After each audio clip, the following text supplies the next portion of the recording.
সঙ্গে নিয়ে তাড়াবো তাড়াবো, সব কটাকে আমি এই বাড়ি থেকে তাড়াবো। হারাধন, এই হারাধন, চিৎকার করতে কেন গিন্নিমা? চিৎকার করতে গিয়ে সাথে আমার পিন্ডি দিতে হবে। তাহলে তো আমার গয়া যেতে হবে। চুপ কর, বলি এতক্ষণ কোথায় ছিলে বাবা হারাধন? আপনাকে আমি বারবার বলেছি গিন্নিমা, ওই ধনটা বাদ দিয়ে আপনি ওকে হারাধন ডাকবেন। বারবার ওটা বলেন কেন? চুপ কর, তোর বাবা ওরকম নাম রাখে কেন? এই আমার ছোলার করে জলটা রেডি করে রেখেছিস, শরীরটাকে তো ঠিক রাখতে হবে, বডিটা কিরকম করে রেখেছি বল। দুর্দান্ত, দেখলে চোখ জুড়িয়ে যায়। আপনাকে দেখে বোঝাই যায় না এত বয়স আপনার। মনে হয় 12 কি 13। বলছিস তাহলে তোর মাইনেটা আজ থেকে আরো 10 টাকা বেড়ে গেল। আপনাকে দেখে আমার ইতিহাসের পাতা থেকে উঠে আসা ইরানি কন্যা মেহেরুন্নিসার কথা মনে পড়ে গেল। এই মরমুন্ডার গেঞ্জি পরে মেহেরুন্নিসা হেঁটে চলেছে। বলে দাও, তোর মাইনেটা আজ থেকে আরো 10 টাকা বেড়ে গেল হারাধন। আবার ওটাকে ধরে টানাটানি করছেন কেন গিন্নিমা? ওটাকে বাদ দিয়ে শুধু হারা বলেই ডাকবেন। আচ্ছা আচ্ছা, ঠিক আছে ঠিক আছে। এই তোর বাবু কোথায় রে? তিনি তো অনেকদিন আগেই ছপকে গেছে। উনি বাবা রে, আমি পাগল হয়ে যাব, আমি পাগল হয়ে যাব। আরে আমি তোর বড় বাবুর কথা বলছি। ও বড়বাবু, হ্যাঁ। বড়বাবু যাত্রার বই পড়ছে। আমি ছেলেটা ধরেছি, এবারে বড়বাবুকে যাত্রায় অভিনয় করতে হবে। তাই রাত্রির চোখে ঘুম নেই, ওই বইটাই তো পড়ছে। কাজ নাই খবর নাই, রাস্তার সমস্ত দায়িত্ব লোকের উপর চাপিয়ে দিয়ে উনি এখন যাত্রার বই পড়ছেন। এই যা বল আমি ডেকেছি। যথার্থ আমি এক্ষুনি কি বড়বাবুকে পাঠিয়ে দিচ্ছি। আপনারা হলেন দুজন দুপন্থী, একজন নরপন্থী আর একজন চরমপন্থী। আর তুই কি পন্থী?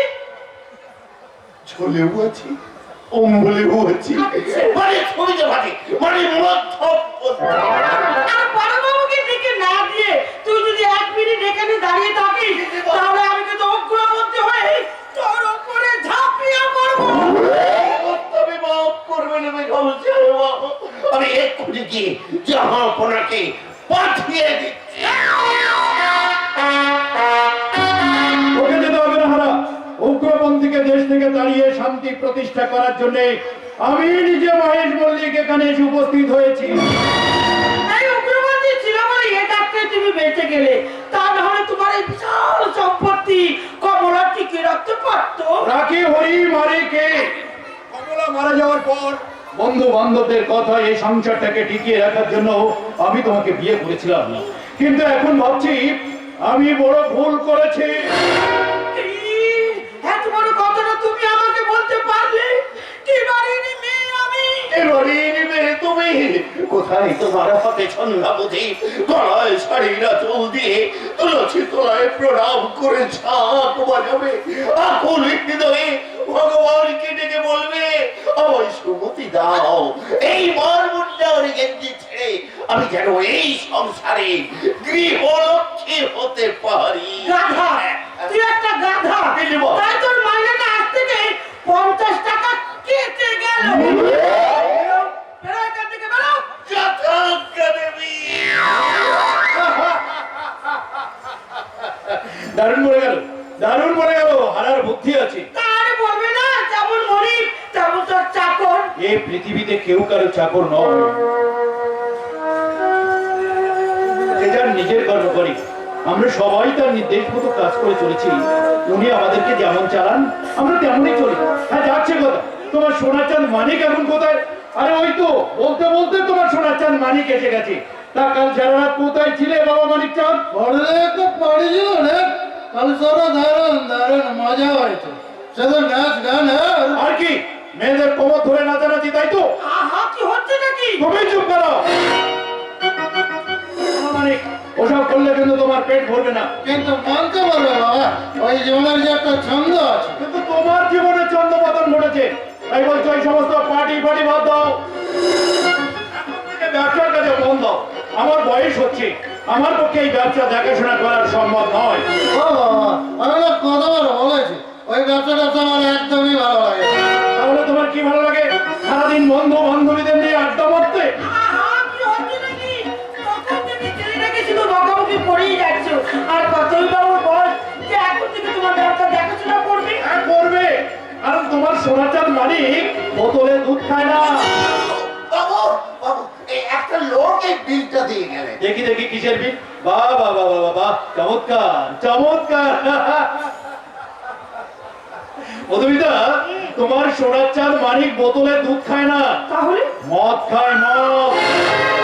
আচ্ছা বলতে পারি সারা, আমি কি বেঁচে আছি নাকি মরে গেছি? বাবু আপনি মরে মরে বেঁচে আছেন। না গো মা, আর যার কথা শোনো না, বলে কিনা মরে মরে বেঁচে আছে। পাগল একটা। এই যা নিজের কাছে যা, নিজের কাছে যা। ও পাগল নয়, পাগল তোমরা। ও বলতে চাইছে আমরা সবাই মরে বেঁচে আছি, কিন্তু ধ্রুব এখনো আসছে না কেন? ওর সঙ্গে যে আমার বিশেষ দরকার। কেন? ওই ভিখিরি বাচ্চাটার সঙ্গে তোমার কিসের দরকার? ভিখারি হলেও কিন্তু ও মানুষ। ও সবসময় মানুষের ভালো ছাড়া মন্দ চায় না। তাছাড়া ওর মতো আদর্শবান ছেলে এ যুগে পাওয়া যে বড় দুষ্কর। তুমি তো ওকে ডেকে পাঠালে, কই তবু তো সে এলো না। তাই ওকে আমি মানুষ বলে মনে করি না।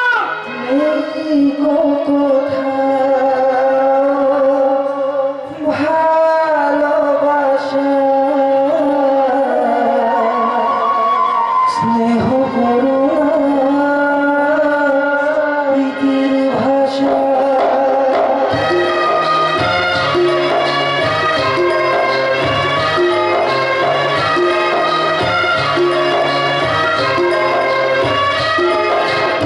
এই কোথাও ভালোবাসা স্নেহ করুণা প্রীতির ভাষা।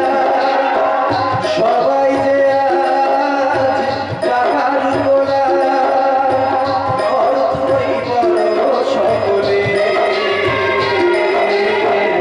পরাজ ভাই গো, সংসার পরিজন সবাই নিজে নিজে।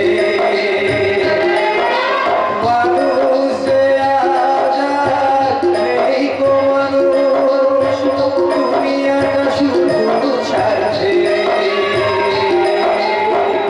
পরাজ ভাই গো, সংসার পরিজন সবাই নিজে নিজে। মানুষ যে আজ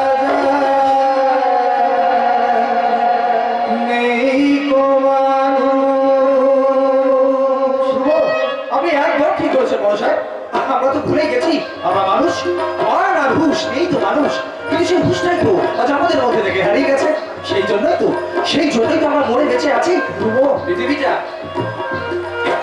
কিন্তু আজ উল্টো দিকে ঘুরছে মহাশয়, তাই তো? হয়তো আমরা যতই সম্ভব হচ্ছি না, ফিরে যাচ্ছি কিন্তু আমি প্রথম যুগে।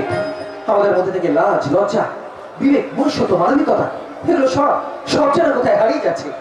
রাস্তায় পড়ে থাকা কোনো অসুস্থ ব্যক্তিকে দেখতে পেয়ে আমরা তার উপকার না করে বরং তাকে পাশ কাটিয়ে চলে যাচ্ছি নিজেদের স্বার্থ সিদ্ধির জন্য। নিজেদের স্বার্থ সিদ্ধির জন্য আমরা একে অপরের মুখে বসিয়ে দিচ্ছি একটা হিংস্র লোক, একেবারে আদিম যুগের মানুষের মতো। আদিম যুগ? হ্যাঁ ম্যাডাম, আদিম যুগ। আগেকার দিনের মহিলারা তো পড়তেন 12 হাত শাড়ি, যেন সে এখন আমাদের মায়েরা ঠাকুমারা পড়ে।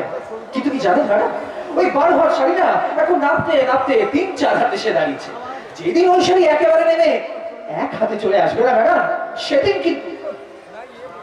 সেদিন কিন্তু মেয়েদের গা থেকে সমস্ত পোশাক খুলে পড়ে যাবে। গায়ে থাকবে না কোনো পোশাক, আর আমরাও খুলে যাবো আদিম যুগে। বাহ, কি জবাব দিলে গুরু, কি জবাব দিলে? আমার মাম্মি যে তার জ্বলন্ত উদাহরণ। মানিক, মানিক তুই কিন্তু আমাকে অপমান করছিস। ভুলে যাস না আমি তোর মা। মাগো, ওই মা নামটা শুনলে না কিরকম একটা মাটি মাটি গন্ধ পাওয়া যায় তোমার। মাটি মাটি গন্ধ পাওয়া যায়, একটা পূজা পূজা গন্ধ চিনাকে রাখি। পরনে লাল পাল শাড়ি, মাথায় ঘোমটা, কপালে এত বড় একটা সিঁদুরের কি। সেই মামা গন্ধ যে আমি তোমার কাছ থেকে কোনোদিন পাইনি গো মা, কোনোদিন না। তার পরিবর্তে কি পেয়েছি জানো? কি? তার তার পরিবর্তে আমি পেয়েছি মাগো ওই বাজারের দামি দামি ব্র্যান্ডের বডি স্প্রের গন্ধ। তাই তো আসলে মাঝে কি তা আমি আজও বুঝতে পারিনি গো মা, আজও না। চুপ চুপ মা, চুপ বাবা মাগো, আমি আমি সত্যি বলছি গো মা, সে মায়ের ভালোবাসা যে আমি আজও বুঝতে পারিনি গো মা, আজও না। চলে আসো আলাদা, চলে আসো, তোমার সঙ্গে দরকার আছে, চলে আসো। হ্যাঁ, হ্যাঁ, তাই চলো ছোট সাহেব। ছোট্ট ছেলুকা, কি বিচিত্র এই দেশ। আচ্ছা, আমার ছেলেকে দিয়ে তুমি আমাকে অপমান করালে, এই অপমানের প্রতিশোধ আমি নেব। তোমাকে আমি এই বাড়ি থেকে তাড়াবো, তবেই আমার নাম মধুমিতা মল্লিক। কি বাড়ি আমি? ওর কথায় তুমি কিছু মনে করো না। আরে না না বড় সাহেব, আমি কিছু মনে করিনি। মনে করলে কি আপনার কাছে আসতাম? তাছাড়া আপনার ঋণ যে আমি কোনোদিন শোধ করতে পারবো না বড় সাহেব। আর যে জায়গায় আমি দাঁড়িয়ে আছি সবটাই তো আপনার দয়া। বাবা বাবা চাকরিটা চলে যাওয়ার পরে আপনি যদি আমাকে একটা কাজ না দিতেন তাহলে তো অনাহারে মারা যেতাম। ভাইটাকে লেখাপড়া শিখেছি, বাবা মায়ের মুখে দুবার আধুনিক অন্ন দিতে পারছি, সবটাই তো আপনারই দয়া। না না, ওসব দয়া টয়া কেন বলছো ধ্রুব? তুমিও তো আমার জন্য কম কিছু করনি। আমি তোমাকে যখনই ডেকে পাঠিয়েছি তখন তুমি আমার কাছে চলে এসেছো। আমার করার কল, কাপড়ের দোকান সব তো তুমিই দেখাশোনা করো। তার বিনিময়ে আমি তোমাকে পারিশ্রমিক দিই। নিশ্চয়ই দেন বড় সাহেব, নিশ্চয়ই দেন, তবে তবে অনেকটাই বেশি দেন। কেন দিদি, তা তো আমি নিজেই জানি না। কারণ তোমার মুখের দিকে তাকালে আমার যে আরো একজনের কথা মনে পড়ে যায়। তার কথা মনে করে যায় বড় সাহেব? হ্যাঁ, যাচ্ছে কথা। যে জন্য আমি তোমাকে ডেকে পাঠিয়েছিলাম। আজ আমার ছেলে বুবাইয়ের বিধবা স্ত্রী বনানী এই আনন্দপুরে আসছে। তাকে তুমি স্টেশন থেকে এখানে নিয়েছো, অনেকটা রাস্তা, কোনোদিন সেখানে আসি, তার আসতে ভীষণ অসুবিধা হতে পারে। কিন্তু এর আগে যে এখন দেখিনি নি। আমরা কেউ কোনোদিন তাকে দেখেনি, আমাদেরকে চিনে নিতে হবে।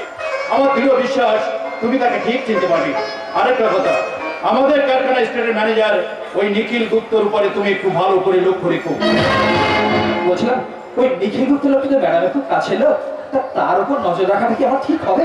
তাছাড়া না, তুমি আর দেরি করো না, যাও যাও বেরিয়ে পড়ো। আচ্ছা ঠিক আছে বড় সাহেব, আপনি কোনো চিন্তা করবেন না। এই আমি থাকতে আপনার বৌমার কোনো ক্ষতি আমি কোনোদিন হতে দেবো না। চলি। না না না না না, জীবনে আমি অনেক বড় ভুল করে ফেলেছি। তাই আমি দ্বিতীয়বার সেই ভুল আর করতে চাই না। আমি আমার বৌমাকে যথাযোগ্য সম্মান দিয়ে এই বাড়িতে রাখবো। না, ওই বাড়িতে থাকবে না। থাকবে, কারণ ওই বাড়ির বউ। আমি তাকে বউ বলে মানি না। তুমি তাকে বাড়ির বউ বলে না মানলেও আমি তাকে বাড়ির বউ বলে মানি। আমি বলছি ওই এ বাড়িতে থাকবে না। আমি বলছি ও এই বাড়িতেই থাকবে। আমি আমার ছেলেকে নিয়ে এই বাড়ি ছেড়ে চলে যাবো। কোথায় যাবে? বাপের বাড়ি। সেখানে কে আছে তোমার? আমি। তার মানে মানে মানে আপনাদের কেউ না থাকুক, আমি তো আছি স্যার। এই নিখিল গুপ্তর দরকার হলে আপনাদের জন্য সেটার জীবন। থাক। তোমাকে আর জীবন দিতে হবে না।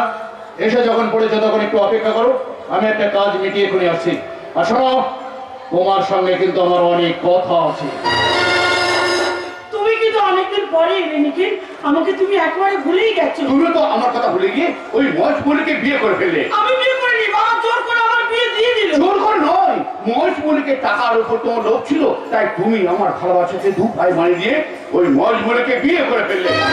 নিখিল, আজও আমি তোমাকে আগের মতো ভালোবাসি মধুমিতা। তুমি যদি বলো না তার সম্ভব নয়। যা, বলো হঠাৎ করে তুমি আমাকে কেন ডেকে পাঠালে? বলছি দাঁড়াও দাঁড়াও।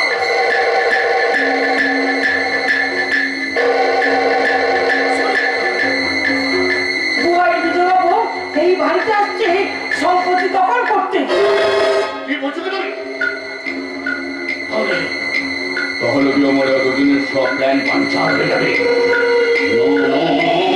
এই কিছুতেই হতে পারে না। কি ভাবছো নিখিল? কেন?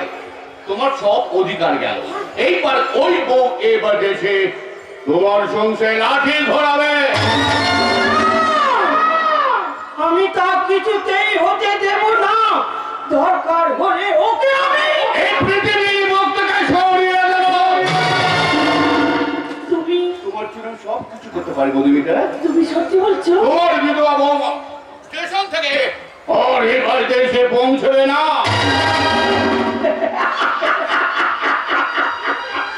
তাই যদি পারো তাহলে তুমি আমাকে যা বলবে আমি তাই করবো। মধুমিতা, জানো যদি এমনকি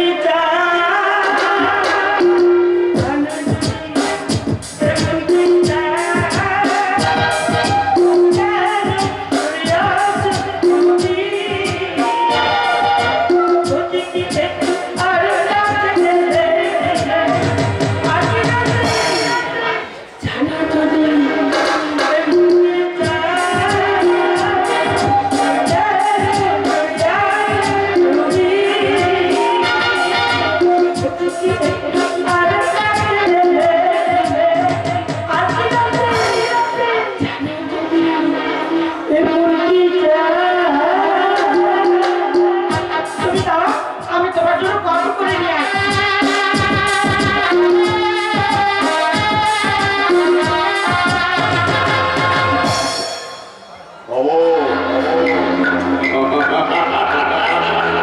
এইবার আমি তোমাকে কেটে কেটে খাবো। ভাই ভাই, ভাই ভাই, তুমি আমার জীবন থেকে আমার ভালোবাসা কেড়ে নিয়েছো, আমি একদিন তোমার জীবন থেকে সব কিছু কেড়ে নেব। সেই দিনে তো কায়দা করে আমি তোমার ম্যানেজারের চাকরিটা নিয়েছি।